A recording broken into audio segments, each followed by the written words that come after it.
Have you ever looked at the beauty and intricacies of an animal, bird, or fish, and asked yourself, could this really have been created through a process of evolution? Could time plus chance come together and give us all the beauty we see in the world? Hi, I'm David Hames, and in the next few minutes, we're going to take a close look at some animals that are going to shatter that very idea.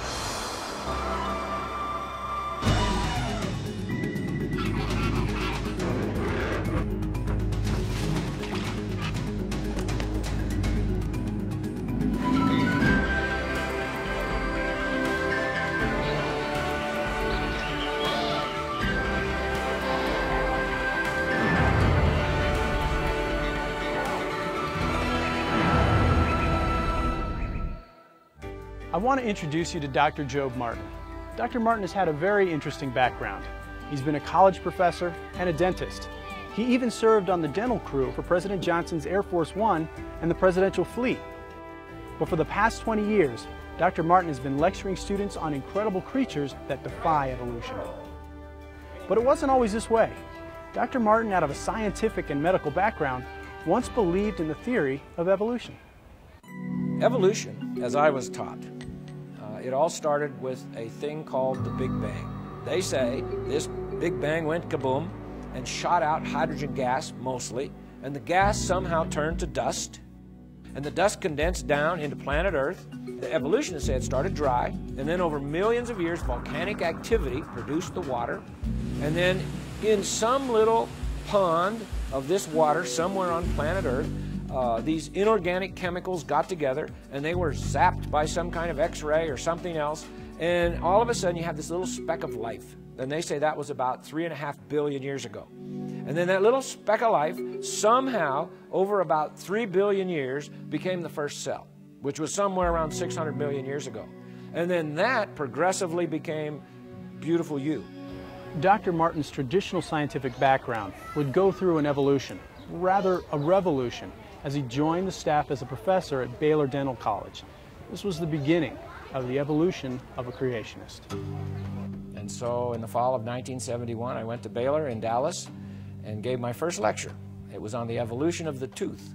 And I talked about how these fish scales gradually migrated into the mouth and became teeth. And a couple of my students came to me after class that day and said, Dr. Martin, have you ever investigated the claims of creation science? Well, that was 1971. I'd never even heard of it. At that point, I'd been a Christian for about 5 years. And so I'm thinking to myself, where are these guys coming from? I've never heard of this. And so I said, sure, I'll look into this with you. And I'm thinking, kind of as a cocky young professor, I'll blow these guys away. Well, they asked me to start studying the assumptions that the evolutionists make. And in all my years, 8 years of scientific education, I had never had a single professor tell me about an assumption. And so we started looking at the assumptions, and I began to realize they're making some claims here that really the assumptions aren't valid when they tell us rocks are very old and all these kinds of things. And then they asked me to start studying some animals and see if I thought that animal could evolve. Well, the first thing that we really studied together was this little bug called a bombardier beetle. And this little insect, it's about a ½ inch long, and it mixes chemicals that explode. So I began to think, okay, now how would that evolve? Let's say if evolution is true and you're evolving along here and you don't have a defense mechanism, because that is the defense mechanism of the bug. So if evolution is true, it had to somehow evolve that. So let's say it's coming along here. Well, the first time it evolves the explosion, what does it do to the bug? Boom, you just splattered your bug, okay? So splattered bug pieces don't evolve. So I thought, well, how could this have happened? Well, it doesn't blow itself up. It has another little factory inside itself that manufactures chemicals. A chemical acts as a catalyst so that when you squirt that chemical in with these other chemicals that are like in neutral, you get your explosion. Well, the first time it manufactured that little chemical, here it goes again, blew itself up again. But it doesn't. Why? Well, because it has like an asbestos-lined firing chamber. And even then it would blow itself up if it didn't have somewhere for the explosion to go. So it has like twin tail tubes. And it can aim these tail tubes all the way up, out the side, out the front. Let's say a spider is coming up toward its side and it doesn't have time to turn around and shoot. It can just take its little gun turret and aim it out there and shoot. The explosion on this little bug, all you hear, if you're listening as a human, you hear this pop. But scientists have now put that explosion in slow motion. And it's like about 1,000 sequential little explosions, but they're so fast, all we hear is one pop. And so you think, well, now, why would that be? Well, that was a curious thing for the scientists that study this little bug. A lot of them are at Cornell University, some other places. And what they discovered was that if it was just one big pop, the little bug, if he's shooting like a spider, let's say over here, and he goes whoop, bang, and shoots it, he's going to pop himself right out of there. It's like lighting a burner on a jet engine. So he's out of there. But as long as it is a sequential explosion with his little legs, he can hang on. How would evolution explain a sequential explosion? This little bug messes with all the theories of evolution.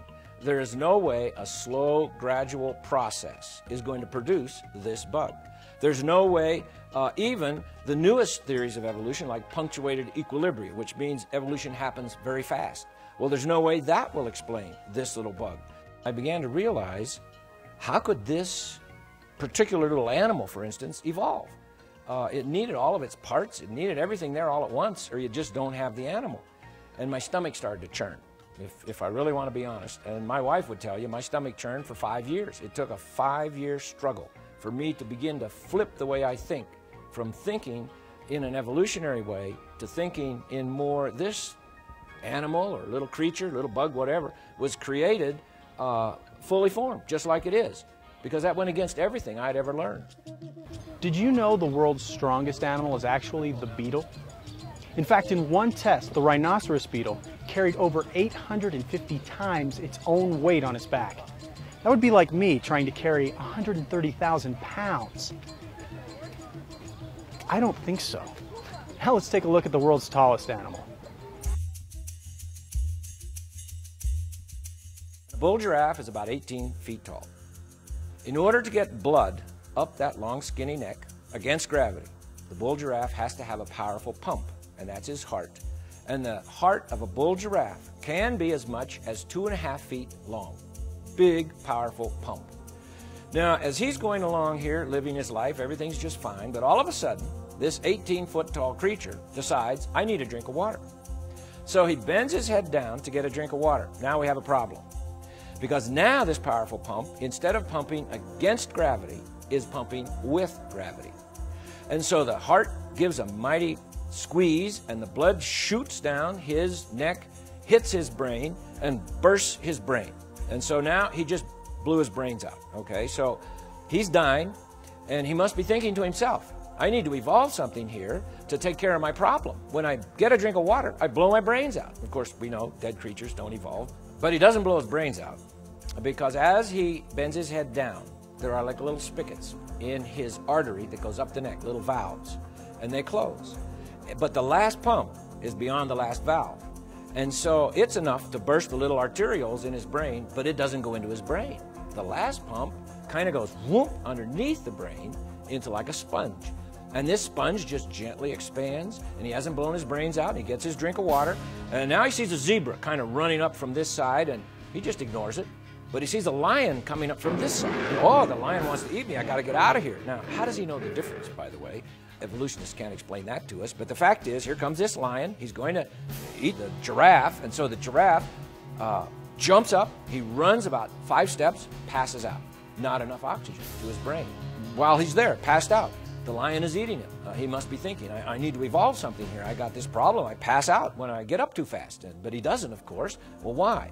Well, because God made him so that when he begins to bring his head up, the little spigots, the little valves in the artery open, the sponge under the brain gently squeezes that last little pump of oxygenated blood up into his brain. There are little valves in the vein that goes down the neck. They close, and by the time he's up and running, everything is fine. His blood pressure is fine, and he does just fine. Well, how would that evolve? He needs all of those parts, all there, all at the same time, all at once, or he's dead. And so I think the giraffe is another example of a designer. He needed a designer to design him just like he is. The tallest giraffe known was named George. He resided at the Chester Zoo in England. George was 20 feet tall to the tips of his horns, which are actually called ossicones. Here's another interesting giraffe fact. Giraffes have no vocal cords. Now here's a bird you'll see around your house, but after taking a closer look at it, you might find it unbelievable. The woodpecker is a very special little bird. The beak of a woodpecker is like industrial strength. It is stronger than other birds' beaks. He has special feet. Most birds have 3 toes out the front, 1 toe out the back. Woodpecker has 2 toes out the front, 2 toes out the back, and that's so he can climb around on a tree trunk, a vertical tree trunk, right side up, upside down, sideways. He can crawl any way he wants to. He has special tail feathers. His tail feathers are different than other birds' tail feathers. They're more resilient, they're spongy, and they're very strong and tough because he tripods himself with his 2 feet and his tail feathers so that he grabs a hold of that tree, fans out his tail feathers, and then bangs his head into the tree. Now, you would think that a woodpecker would go home every night and say to Mrs. Woodpecker, "Oh, I got this headache. I was banging my head on a tree all day." But he doesn't. Why? Well, because God made him with special equipment. For instance, between his beak and his skull, there's a piece of cartilage. It acts as a shock absorber. His skull is the thickest bone per body weight of any creature. As a matter of fact, brain surgeons study the brains of woodpeckers, how they're hooked in there and everything, to help them with like trauma people in accidents, that they need to put their brains back in there. And so they study woodpeckers. The woodpecker, with his strong skull and his shock absorber and his strong beak and his tail feathers and his feet, he's all ready to go except for one thing. Once he drills his hole, he's got to get that bug out of the tree because that's lunch. All right, well, how's he going to do that? Well, most birds, their tongue goes right to the tip of the beak. A woodpecker's tongue goes as much as 10 inches out of his beak. Now, why? Well, because he's going to drill the hole, find the bug tunnel down in the tree, stick his tongue down in the tunnel, and drag the bug out. Now, you would have to say, could I stick my tongue down a hole in a tree and drag a bug out? Of course not. Well, how does the woodpecker do that? Well, God made the woodpecker with little barbs on the tip of his tongue. And he will literally stab that bug larva down in there because it doesn't want to come out. But in case that's not enough, he has a little glue factory in his tongue that manufactures exactly, precisely the right glue to stick to the bug, but it doesn't stick to his beak. And so he pulls that bug into his mouth. Now we have a problem, if evolution is true. Let's say over hundreds of thousands of years, this woodpecker got all this equipment, and then he glues his tongue to a bug, and he swallows the bug. What just happened to his tongue? He just swallowed his tongue. You know, he dies, he just strangled himself, okay? But he doesn't. Why? Well, because as he brings the bug into his mouth, he has another little factory that manufactures the solvent to dissolve the glue. So he dissolves the glue, loosens up the bug, swallows the bug. God made him that way. Woodpeckers, when they peck, they open their eyes between each peck, and they aim their beak, they focus, they aim their beak, they close their eyes, and then they hit the tree. So you hear a woodpecker out there, he's going, drr, drr. Every time you hear that, drr, in between each peck, he opens his eyes, focuses, aims his beak, hits the tree. Why? Well, they used to think it was just to keep the wood chips out. But now the scientists have measured the force of the impact of the woodpecker's head against the tree, and the force is so great that if he did not close his eyes, he would pop his eyeballs out. So I would say, have you ever seen a blind woodpecker? No, they never miss. They never miss, okay? Now, one special woodpecker, the European green woodpecker. I think he's unique in all the animal kingdom. I don't know for sure, but I think he might be. His tongue is different than any other tongue, as far as I know. Our tongue starts in the back of our throat, comes up and out the front. His tongue starts in the back of his throat, goes down the throat, comes out the back of his neck, up over the top of his head. It's under the skin, comes out a little hole between his eyes, goes in one of his nostrils, and then comes out of his beak. And you would have to say, now how does that evolve? I've asked evolutionists that question. I've said, now you tell me, how and where did that tongue come from? They don't have a clue. They can't tell me. I'm saying, well, you're telling me that this bird evolved from some other creature, but there's no other creature that we know of with a tongue like that. How did that happen? They don't have any idea. So what could I say as a creationist? I would say God made that little woodpecker, and I think he made that woodpecker to challenge the evolutionary community, because as they study that little bird, they know there is no way this little thing could evolve. But it goes right back to that Romans 1 passage, that as men study the creation, it says they study what God has made. Because they are unrighteous, they will suppress evidence. They will hold back evidence. And I think that's exactly what happened. I think there are very bright people who study science and do a good job of it. But all of a sudden they get to a point where they have to decide, did this thing happen over long periods of time somehow? Or, boy, it sure looks like it could have happened just bang, just like it is. And then if they discover, hey, I have no way of describing this thing in terms of evolutionary science, they're faced with the other option, which is maybe a designer and a creator, and they say, I don't want to go that way, okay? So they suppress that evidence. And so many of the things that I studied, we had to search just to find information on them because they are not in the textbooks. They just don't put them in because they have no way to explain it. And so they just ignore it. Another bird that got Dr. Martin's attention lives down under, mate, in Australia. There's a little bird in Australia. It's called the Australian incubator bird. Some people call it the mound builder. Sometimes it's called the brush turkey.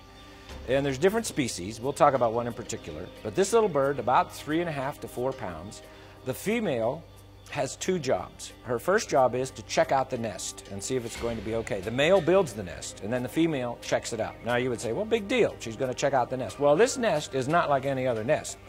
Some of these nests have been measured at 20 feet across and as much as 50 feet high.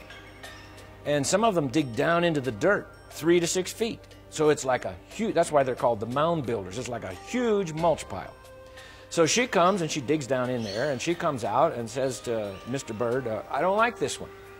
And so he says, okay, hang on for a couple months, I'll build you another one. Okay, so he builds her another one. Let's say she likes this one. Now she goes to job number 2, and that is she lays eggs. Now she lays 1 egg every 3 days for 7 months. And it's a little 3.5 to 4 pound bird, and the eggs are almost a ½ pound each. They're almost as big as an ostrich egg. Impossible, impossible. She's dead. I mean, you can't do that, okay? But she does. Now, this one species, the female makes a very thick shell on the eggs, and it has pores. All birds' eggs have pores. That's how they breathe. But this one, the pores are shaped like little ice cream cones, and the tip of the ice cream cone is in toward the inside of the shell. So as the chick begins to develop inside the shell, he gets to a certain day and he can't get enough air. He's going, I can't get enough air. And so he begins to shave off, scrape off the inside layer of the shell. And that makes the holes bigger. He's going up the ice cream cone, so now he can breathe. And so he does that all the way along until he finally breaks out of the shell. Now the male bird takes care of the nest. The female, once she lays the eggs, she just goes off, and now he takes care of the nest. Now you would say, well, is that a big problem? Well, yes, because each species has some different qualifications for the nest. And this one I'm going to talk about, the male keeps the nest at 91 degrees Fahrenheit for 7 months. And if it varies by much more than a degree on either side of 91 degrees Fahrenheit, the chicks die. So Daddy Bird is out there every day. He digs down into the nest and he checks the temperature. And the scientists aren't even exactly sure how he does the temperature. But he checks the temperature. Oh, it's 92 degrees. It's too hot. I got to do something. So he runs back up, and sometimes he'll throw sand on top to try and reflect more sunlight, or he has various things he'll do. He also keeps that nest at about 99.5% humidity. If it gets down to about 80%, the chicks dry out, the eggs dry out. He has to keep it at roughly 99% humidity. So 91 degrees Fahrenheit, 99% humidity. That's impossible for a little 3.5 pound, 4 pound bird. When the chick hatches out of its egg, it has all of its feathers. As far as I know, it's the only bird that it's ready to fly, but it can't fly because it's down deep in a big mulch pile. Now, nobody feeds this little bird. Dad doesn't feed the bird. Mommy bird doesn't feed the little baby. They come out of the egg, and then they somehow know, I got to get out of here. So they turn over on their back, and they begin to scrape the sticks and leaves on top of them, and it'll drop down on their chest, and they shake it off their chest, pack it down with their little wings, dig some more, falls down, shake it off, pack it down. It takes up to 3 days for them to dig out of the nest. And nobody told them to do that. Nobody told them to go. Which way? Which way do I go? But how do they know that? You see, well, evolution can't explain those kinds of things, all right? So here it comes. He's out of the nest. Nobody shows it what to eat. He goes off. He knows what to eat. He knows how to catch it and find it. And then the next year, the male bird is going to build a nest. But daddy bird didn't show him how. He starts building a mound all by himself. Nobody showed him how to do it. It's a miracle. It's just a miracle. And so you look at even something like a little Australian incubator bird and you say, how could that evolve? If this story of evolution is true, how could that happen? I say, only God can do that. Here's something most of us pull out of the icebox every morning. If you take an egg and you put it in warm water, you will see bubbles coming out. Now, why do you see those bubbles? Well, because there's little holes all through the egg shell. About 10,000 actually in a chicken shell. Those holes are there so that the chick can breathe, because that's where he gets his air, through those holes, so they can get the waste out of the shell, because the chick, as he develops, is going to eat the yolk, and the yolk, as he burns it up, there's waste products, there's water and different things given off, and he has to be able to get the waste out of the shell, or for instance, just the amount of water that's given off, he would drown right there in the shell. How do you explain all the intricate mechanisms and the perfect timing that it takes for an egg to develop, making this whole thing happen? Because every step of the way, the chick would be dead. Everything has to be done on a particular day and in a particular order, and the timing has to be exactly right, or you have a dead chick. If you have ever boiled an egg or eaten a hard-boiled egg, you'll notice when you peel the egg, there's like that little membrane in there, and that membrane has to be there. And we'll talk about that in just a minute. But on one end of the egg, it's flat. And it looks like the chicken didn't quite fill the egg. Well, that's a special place. That's called the air sac. And so now we take all these parts and we put them together and we have this little fertilized egg, and now this little chick is developing. By the 5th day, its little heart is pumping. Blood vessels have grown out of the chick. 2 of them go up, hook into the membrane. And those are the ones that it's going to breathe through. It'll get its air through that. The air comes through the pores or the holes in the shell up to the membrane, and then the membrane transfers the oxygen to the artery, the vein that goes into the chick. And then the other vessel that hooks into that gets rid of the waste. And so there's a process there of things coming in and things going out of the shell. 2 more blood vessels hook into the yolk, and that's the way the chick eats. And as he lives in this shell, he begins to get to where he's too big and he can't get enough air, and it's now the 19th day. Now, during this time, he has grown a little tooth on top of his beak. It's called the egg tooth. Now, most of us grow our teeth inside our mouth, not on our beak, but the little chick has this little egg tooth. And on the 19th day, he takes that and he pokes a little hole into that flat end of the egg where the air is. That's called the air sac. And now he has 6 hours to breathe. Now, if we're swimming and we're on the bottom of the swimming pool and we've run out of air and we get up to the top and I just made it. We usually just sit there and lean there and get some good air and breathe a while. Well, not the chick, because if he got into that air sac, I mean, he's going, I can't get enough air, and he pecks into that on the 19th day, not 1 day sooner or 1 day later or it's dead. It's the 19th day, goes into that sac. Now he's got 6 hours. Now, is he going to just sit there and breathe that air, or is he going to say, I need to do something else with this air, which is what he says. I've got to get a little hole and use this 6 hours of air. I got 6 hours to peck a little hole through the shell. And now he breathes from the 19th to the 21st day through this little hole in the shell. On the 21st day, that's the day he breaks out of the shell. Now, in the meantime, the systems that hook into the membrane and the systems that hook into the yolk, all of those little vessels, they begin to disattach or deattach themselves. And when he comes out of the shell, sometimes he might have a blood vessel hanging on him somewhere or something like that. But the fact is, these things, it's like he's dropped his spacesuit off and he is ready to go. And so he comes out of that shell on the 21st day, but every single step along the way had to have perfect timing. It had to be done exactly right. And when he comes out, he's a discrete entity. There's no mistake. This is a chick. All we see in all of nature, in the fossil record and in living creatures, is just discrete, identifiable. We can label them. That's a cow. That's a chicken. And so I think that's more evidence that God made everything, including little chicks, just exactly like they are. Wow. Breakfast is not going to look the same. Did you know in an official test at the University of Missouri, chicken number 2988 laid 371 of these things in just a year? It's a lot of eggs.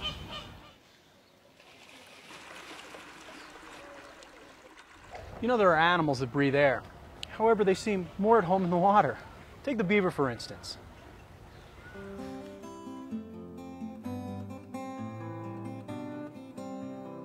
The beaver is amazing because it's an engineer.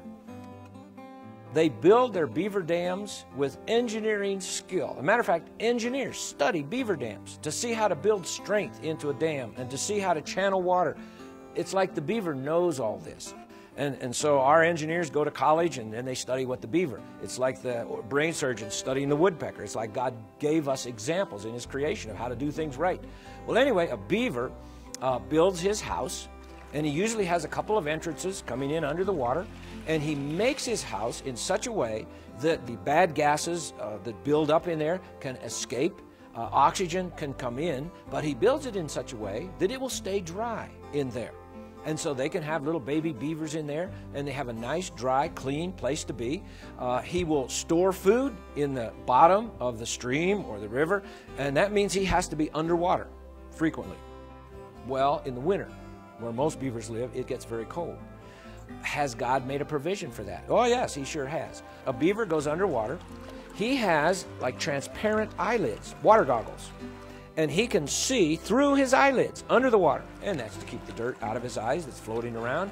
He has nose flaps that close, keeps the water out of his nose, ear flaps that close, keeps the water out of his ears.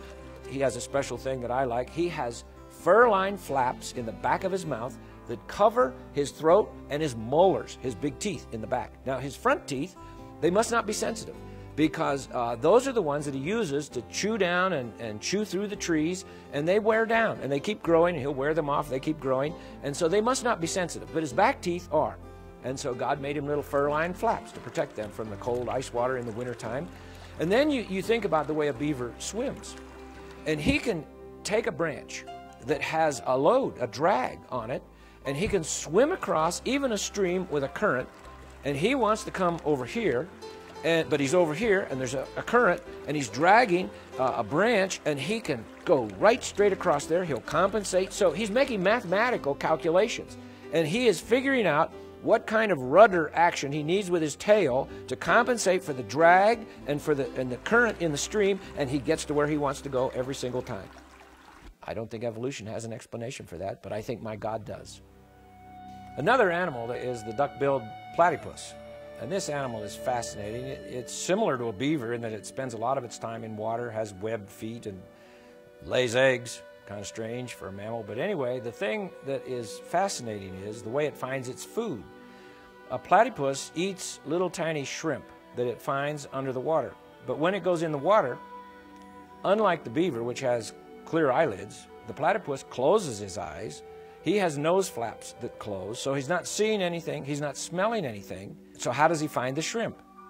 He has inside of himself a mechanism that detects the electrical impulses in the tail of the shrimp between the muscle and the nerve. When the nerve sends an impulse to the muscle, there's a tiny little electrical impulse, and the platypus reads that electrical impulse, and that is what leads it to its food. They have done experiments where they have put dead shrimp in a tank with flashlight batteries, and the platypus will go to the flashlight battery because there's an electrical current there. So he finds his food by reading the electrical currents, those tiny little electrical currents. That's a miracle, absolute miracle. I don't know about you, but I am no fan of spiders, which gets me thinking, how could something so creepy and crawly be incredible?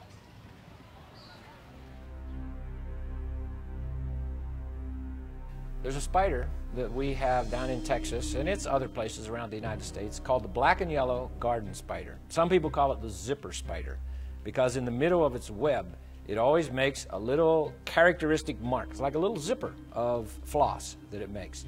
And this spider is just amazing. We raised some of these spiders. We don't raise them, they just grow there at our house. And so we watch them, and we feed them things like grasshoppers and crickets. And they have 7 different kinds of webbing that they make. They make a certain kind of webbing that is not sticky. And that is what they will run out on their web to catch a little bug. They have another kind of webbing that is sticky, that catches the bugs. And these webs are not small. A garden spider, a full-grown female spider, probably has a web about 2 feet across. She's going to be, about 2.5 inches across. And they'll do interesting things. If you get up very close to them, when they're just quietly sitting there on their web, sometimes they will start making their web shake like a trampoline. It'll come out at you. And they're saying, get away from me, I don't want you near me. But then when they catch a bug, they'll run out and they'll catch this bug and they shoot sheets of webbing, and they'll spin that bug around and shoot sheets out, not just little fine strands. And I think that's fascinating how they can control that. They know I need a sheet of webbing for this job, whereas I need a strand of webbing for this job. I need a strand of sticky webbing for this job. They know what they want to do. Some of them, after they're born, the little spiderlings, and as a matter of fact, the female will put 30 to 55 eggs in her little egg sac. Another interesting thing, she makes this egg sac out of different kinds of webbing, and she'll spin this little sac, and then she wraps it with a flossy kind of webbing, and ultimately she'll spin almost a tannish brown color webbing, so she even has different colors of webbing. But she fills this egg, you'd think she'd fill it from the top. She fills it from the bottom. She goes under it and puts her eggs up in it, and then each egg she will dust with like a fine powdery dust, which is another little factory she has in herself so that the eggs don't stick to each other.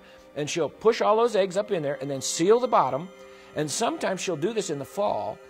And we have one of these at our house right now that's sitting there, and next spring the eggs will hatch out. So it sits there all winter long.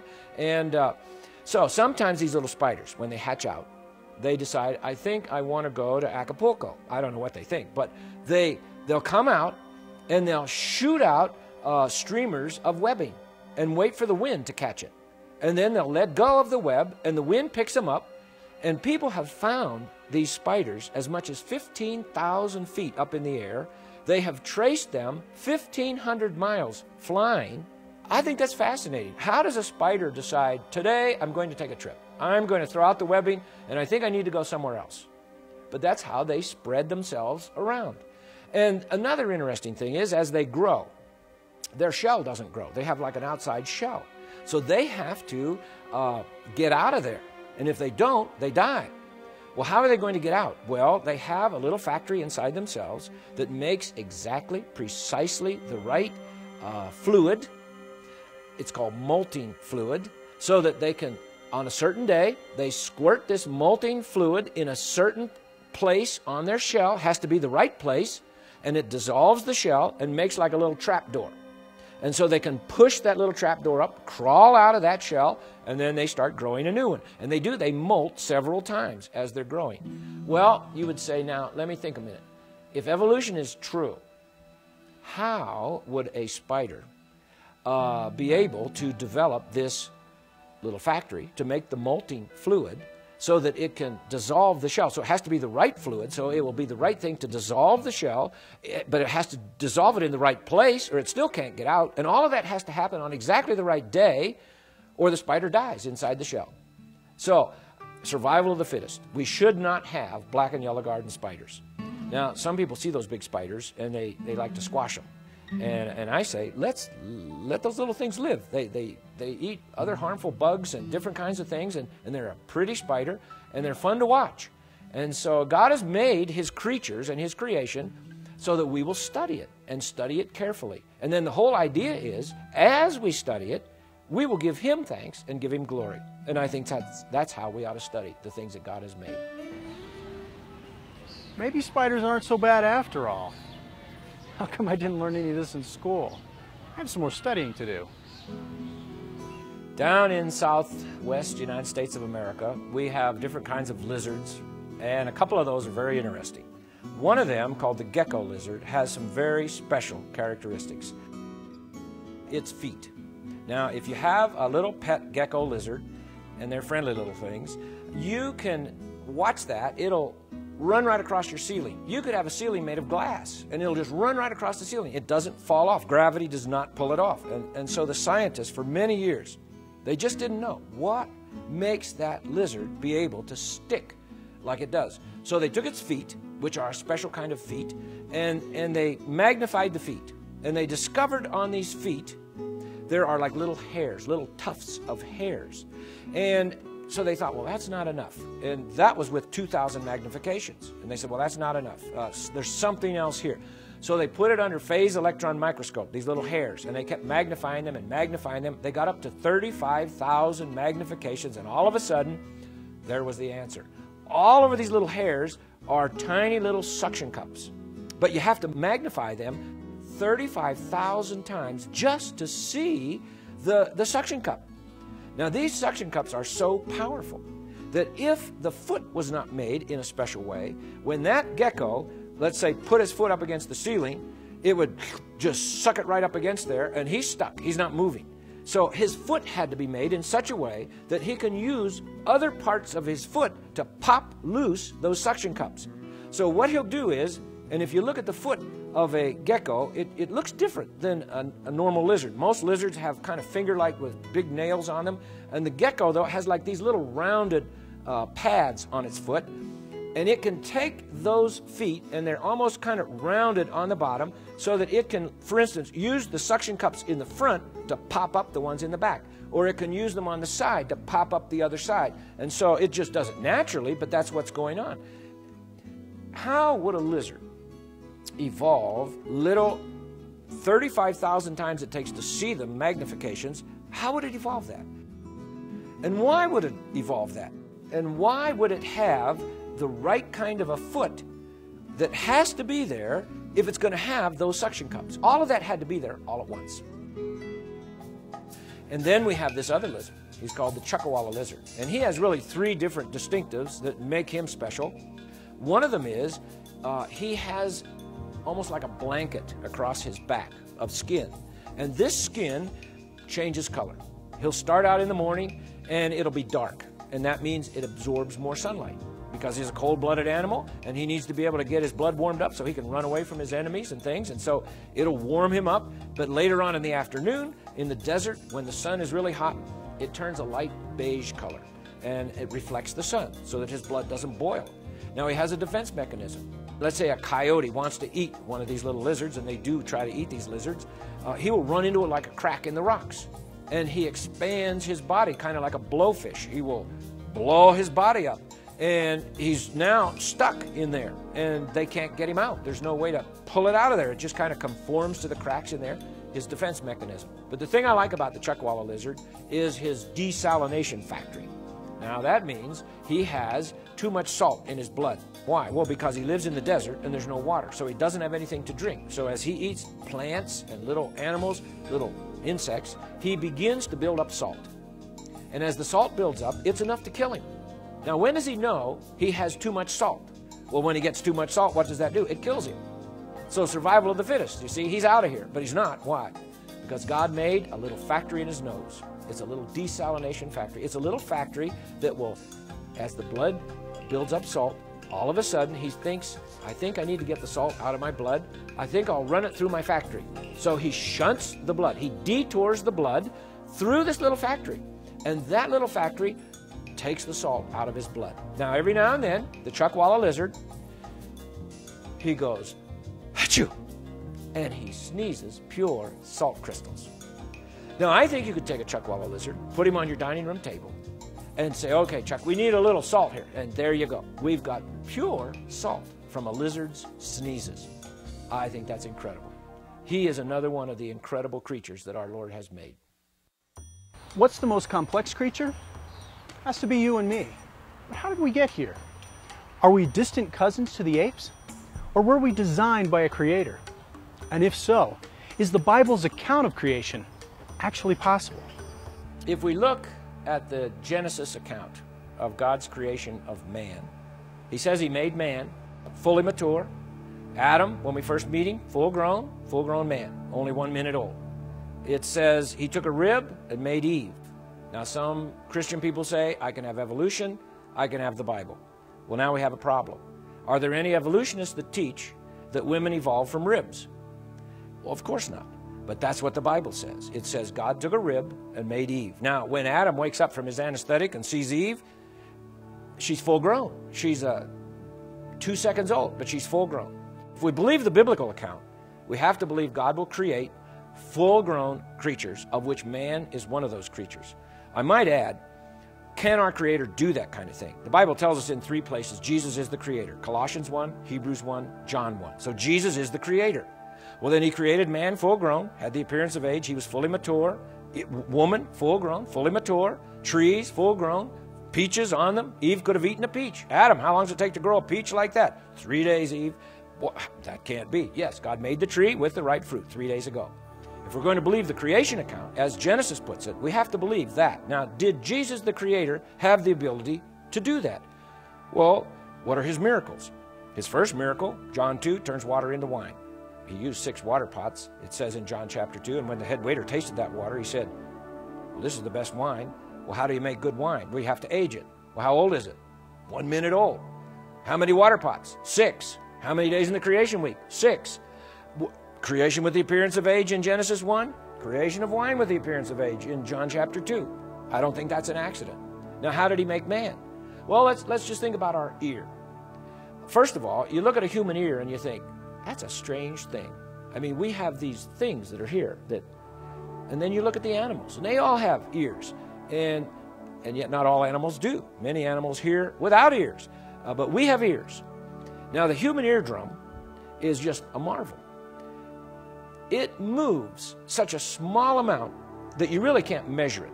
Some scientists have said the movement of the eardrum with the different sounds hitting it is about the same as 1/100th the width of a hydrogen molecule. That's one of the smallest molecules.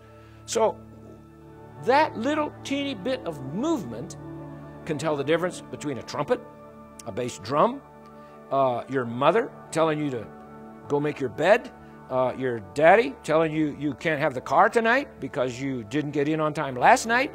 And that little bit of movement differentiates between all those different sounds and then goes right into our brain, and our brain tells us, this is mama talking, this is daddy speaking, this is the symphony orchestra, and we can hear music. We can hear someone say, I love you, which we all love to hear. How? With just not even the width of a hydrogen molecule of movement. That's a miracle. That's a miracle. And that's right there inside of our head. Our eye, same kind of a thing. I mean, scientists have not been able to duplicate what our eye does. They cannot make a lens on a camera, and I imagine photographers would like to have a lens like that it sees clearly far away, it sees clearly up close, if we're talking a good eye, not one that has pathology or it needs glasses. The eye is constantly, it's like this. It's vibrating all the time. And yet the images that we see, they aren't doing this. They are steady. Well, how does that happen? Well, it's the way God put the whole eye together with the various muscles that are in there and the ways that it contacts through your ophthalmic nerve and goes to your brain, and we see things and the image is flipped, and they've done experiments where they put glasses on people and they flip everything upside down, and within 2 weeks' time a person with those kind of glasses can drive a car, and his brain is compensated for all that. And you think of just the way the human body works. How would that evolve? Now, when we think about this, we've looked at quite a few creatures, and you look at those things and you start to think, how could that be? Is that the result of an impersonal, chance, random process? Or could it be there's actually a designer, some power that had the genius to design all of these little things so that they actually work? And every part works with all the other parts. And it all comes out with these marvelous creatures that defy evolution in every single way. I think it proves that there is a designer. And I think I know his name. And I think he wants to have a relationship with each one of us. And I think he's penetrated his time and his space in the person of his Son, the Lord Jesus Christ, who is the designer and the maker, who has the power and has the genius to do all of this. Well, there you have it. Animals are a lot more complex and interesting than I realized. Dr. Martin has a point. The next time you look at all this beauty, realize that this is no accident. I'm David Hames, and until next time, thanks for watching.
If you want to learn more about these incredible creatures, or you'd like to get a copy of this or other videos in the Incredible Creatures series, call 800-964-0439 or check out our website at explorationfilms.com.